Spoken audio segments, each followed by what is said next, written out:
Welcome to my YouTube channel Sapna classes. इस video में हम पढ़ेंगे Nazism in Germany. Germany in the post war. Germany में फांसीवाद की विजय के कई कारण थे। पहला कारण युद्ध में मिली हार से उपजे अपमान का भाव था। 1871 से 1914 के बीच जर्मनी ने आर्थिक, राजनीतिक और सांस्कृतिक क्षेत्र में अपार प्रगति की थी। जर्मनी के विश्वविद्यालय विज्ञान, दर्शन और संगीत विश्व भर में प्रसिद्ध थे। औद्योगिक उत्पादन के कई क्षेत्रों में जर्मनी ने ब्रिटेन और अमेरिका को भी पीछे छोड़ दिया था। फिर प्रथम विश्व युद्ध में करारी हार का सामना करना पड़ा। जर्मन जनता का मनोबल टूट गया। वर्साई की संधि में निहित हर जाने और अन्य प्रावधानों के कारण तीव्र असंतोष और कठिनाइयां उत्पन्न हुई। प्रतिक्रियावादी ताकतों ने इसका फायदा उठाकर यह धारणा फैलाई कि सरकार में मौजूद समाजवादियों और यहूदियों ने देश को धोखा दिया है और जर्मनी की हार का कारण भी बने हैं। जर्मनी हमेशा से एक सैन्यवादी राज्य रहा है। सेना न केवल सुरक्षा का बल्कि राष्ट्रीय गौरव का प्रतीक थी। इसीलिए प्रथम विश्व युद्ध के अंत में जर्मनी की पराजय और अपमान ने जर्मनी को गहरा आघात पहुंचाया। महामंदी ने उनकी हताशा को और भी बढ़ा दिया और उन्हें गणतंत्र सरकार के विरुद्ध विद्रोह करने के लिए प्रेरित किया। Germany in the 1920s। प्रथम विश्व युद्ध के बाद जर्मनी में राजनीतिक दलों के गठबंधन से लोकतांत्रिक सरकारें बनी। समाजवादी एबर्ट ने 1919 से 1925 तक और उसके बाद सरकार का नेतृत्व किया। उदारवादी लोकतंत्रवादियों से जुड़े स्ट्रेट्समैन ने 1929 तक देश का शासन संभाला। नाजियों के उदय 1933 तक के इस काल को वाइमर गणराज्य कहा जाता है। इन वर्षों में आम जर्मन नागरिक का ध्यान केवल एक गरीब देश में रोजमर्रा की जिंदगी की समस्याओं पर ही केंद्रित था, जो युद्ध क्षतिपूर्ति के बोझ तले दबा हुआ था। 1923 में फ्रांसीसियों द्वारा रूर क्षेत्र पर कब्जा कर लेने से मजदूरों में भारी गुस्सा भड़क उठा, जिसके विरोध में उन्होंने हड़तालें आयोजित की। इस घटना ने कुछ भूमिगत आंदोलनों को पनपने का अवसर प्रदान किया। बर्लिन में पहले से ही एक ऐसा आंदोलन लुडेनडॉर्फ के नेतृत्व में चल रहा था, जिसने गणतंत्रवादी सरकार के विरुद्ध पूर्व सैनिकों को संगठित किया था। म्यूनिख में भी एक और आंदोलन सक्रिय था, जिसका नेतृत्व एक पूर्व कॉर्पोरल कर रहा था।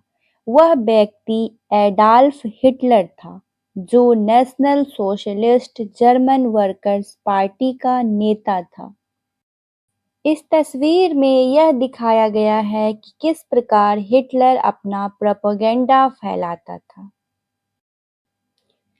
Evolution of German fascism.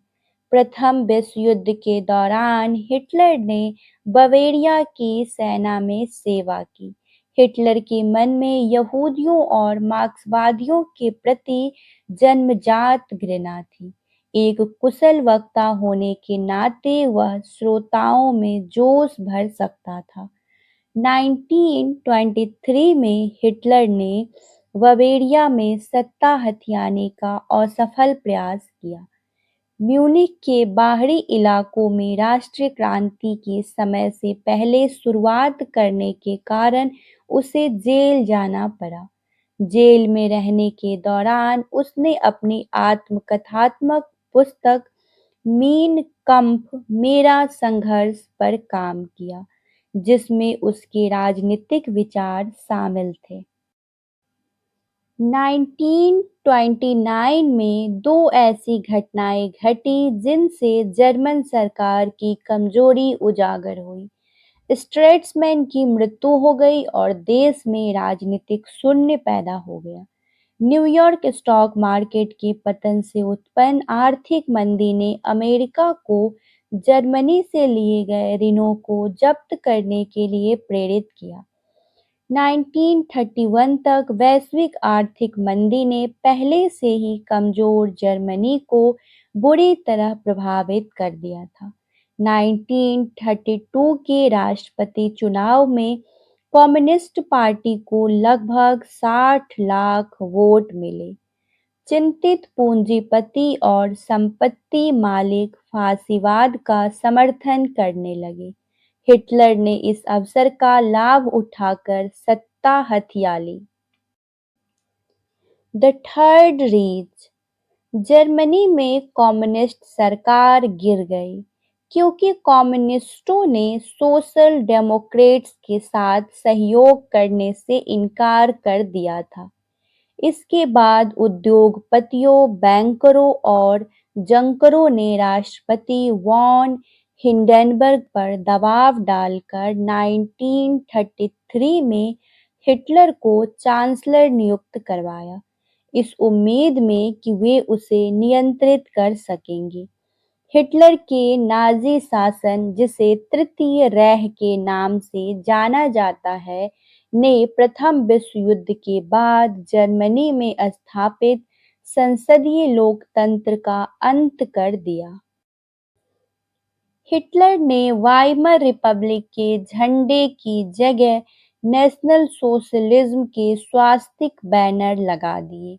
Germany को एक बहुत ज्यादा सेंट्रलाइज्ड देश बना दिया गया। नाजी पार्टी को छोड़कर सभी पॉलिटिकल पार्टियों को गैर कानूनी घोषित कर दिया गया। ब्राउन शर्ट और जैक बूट पहने स्टॉर्म ट्रूपर्स की सेना को बढ़ाया गया। हिटलर यूथ बनाया गया और लेबर फ्रंट बनाया गया। ट्रेड यूनियन खत्म कर दिए गए, उनके नेताओं को गिरफ्तार कर लिया गया और सभी मजदूरों को जर्मन लेबर फ्रंट में शामिल होने के लिए मजबूर किया गया। हड़तालों को गैर कानूनी बना दिया गया। वेतन सरकार तय करती थी और लेबर फ्रंट का इस्तेमाल नाजियों ने इंडस्ट्री को कंट्रोल करने के लिए किया। प्रेस, थिएटर, सिनेमा, रेडियो और शिक्षा पर पूरा सरकारी कंट्रोल कर दिया गया। नाजी पार्टी के प्रचार का नेतृत्व जोसेफ गोएबल्स ने किया, जिन्होंने सुनियोजित प्रचार के माध्यम से जनमत को प्रभावित किया। उन्होंने एक बार कहा था, बार बार दोहराया गया कोई भी झूठ अंततः विश्वास का पात्र बन जाता है।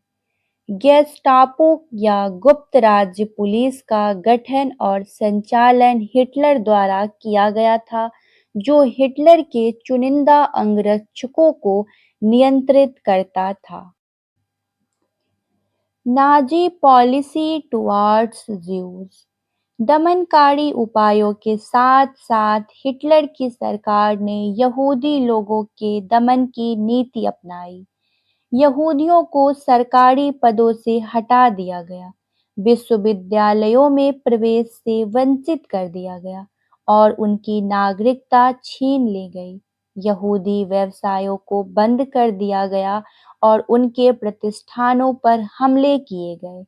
द्वितीय विश्व युद्ध शुरू होने के बाद यातना शिविर बनाए गए, जिनमें बिजली की बार और निगरानी टावरों से घिरी बैरकें थी। इन शिविरों में यहूदियों को कैद किया गया और उनमें जबरन मजदूरी करवाई गई, जहां उन्हें जीवन निर्वाह के लिए आवश्यक पोषण से भी कम दिया जाता था।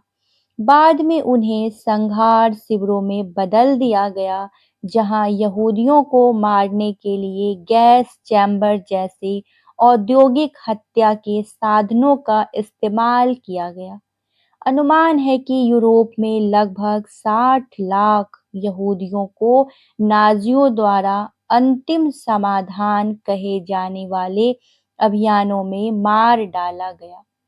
यहूदियों के अलावा नाजी राज्य ने जिप्सियों और अन्य घुमंतू समुदायों, समलैंगिकों और पागलों का भी सफाया किया। इनके अलावा हिटलर का विरोध करने वाले कई लाख जर्मनों को भी मार डाला गया। Defiance of the treaty of Versailles. अगस्त 1934 में हिंडनबर्ग की मौत हो गई और हिटलर चांसलर होने के अलावा आर्म्ड फोर्सेस के प्रेसिडेंट और कमांडर इन चीफ दोनों बन गए।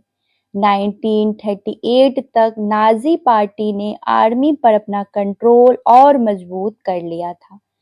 हिटलर की फॉरेन पॉलिसी का मकसद जर्मनी की आर्म्ड ताकत को फिर से बनाना और वर्साई ट्रीटी के उन नियमों को खत्म करना था जो जर्मनी को कमजोर कर रहे थे। वर्साई ट्रीटी को जानबूझकर तोड़ने की उनकी कोशिशों की वजह से दूसरा वर्ल्ड वॉर शुरू हो गया।